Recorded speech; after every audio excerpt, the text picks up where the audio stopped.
Maynila, Batang Maynila. Tayo, ang tawag ko sa inyo, mga batang maisog! Gising na gising na mga batang maisog! Magandang gabi! PBB preside!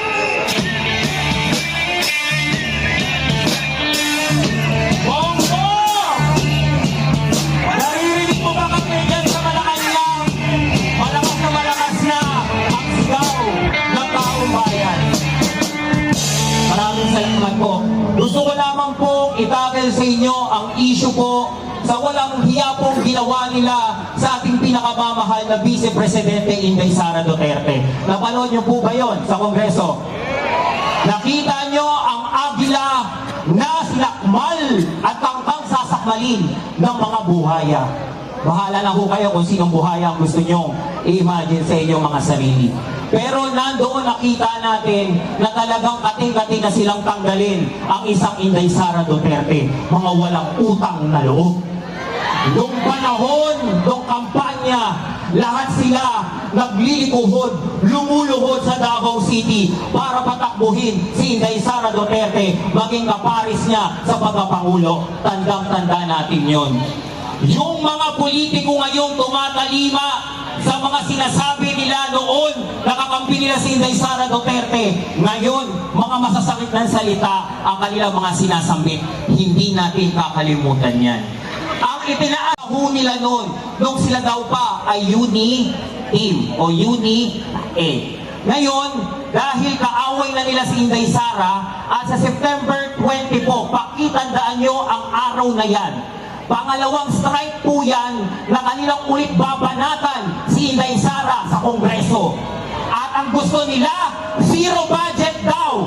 May isang kongresista dito sa distrito, sa lungsod ng Maynila, ang nagsabing handang-handa na siyang ibigay ang zero budget kay Inday Sara. Papayag ba tayo nun? Papayag ba tayo mga batang maisog?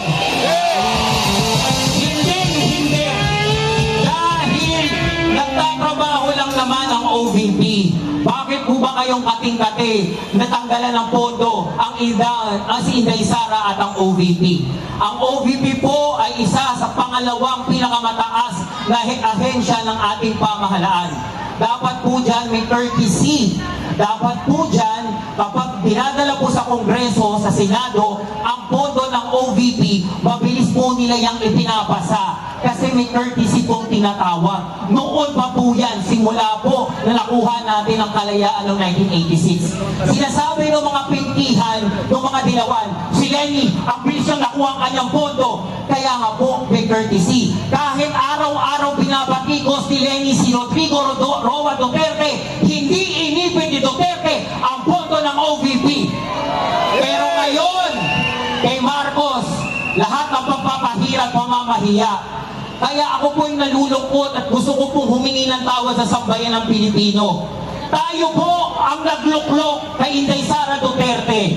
Yung mga kasamahan kong nagransararan, yung mga kasamahan ko na talagang naglilikuhod kay Ma'am na tumakbong presidente, ay pinakinggan niya tayo maging vice-presidente ni Marcos. Tinulungan natin si Marcos, pero ano yung sinukli niya kay Sara Duterte? Budol!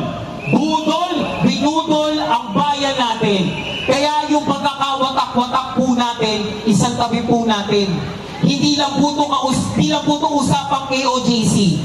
Nakikiramay po kami sa mga namatayan po doon po sa ating mga kapatid sa KOJC. Dahil katulad po ng pahayag po ni VP Sara nung anniversary niya po, happy anniversary pa rin po, na humingi po siya ng kapatawaran. Ako rin po ay humihingi sa inyo ng kapatawaran kasi isa rin po ako sa sumigaw ng Uniteam ng BBM Sara dahil akala ko ibabangon ni Bongbong Marcos ang Pilipinas. Yung pala, wawasakin niya ang bayang Pilipinas.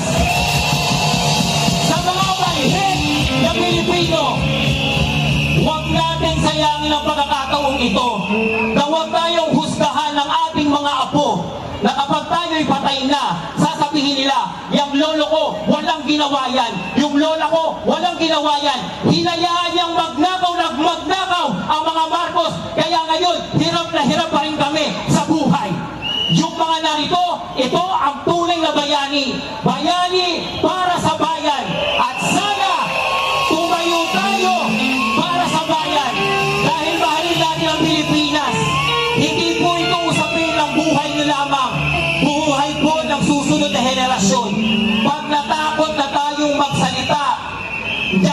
magsimulang diktadurya.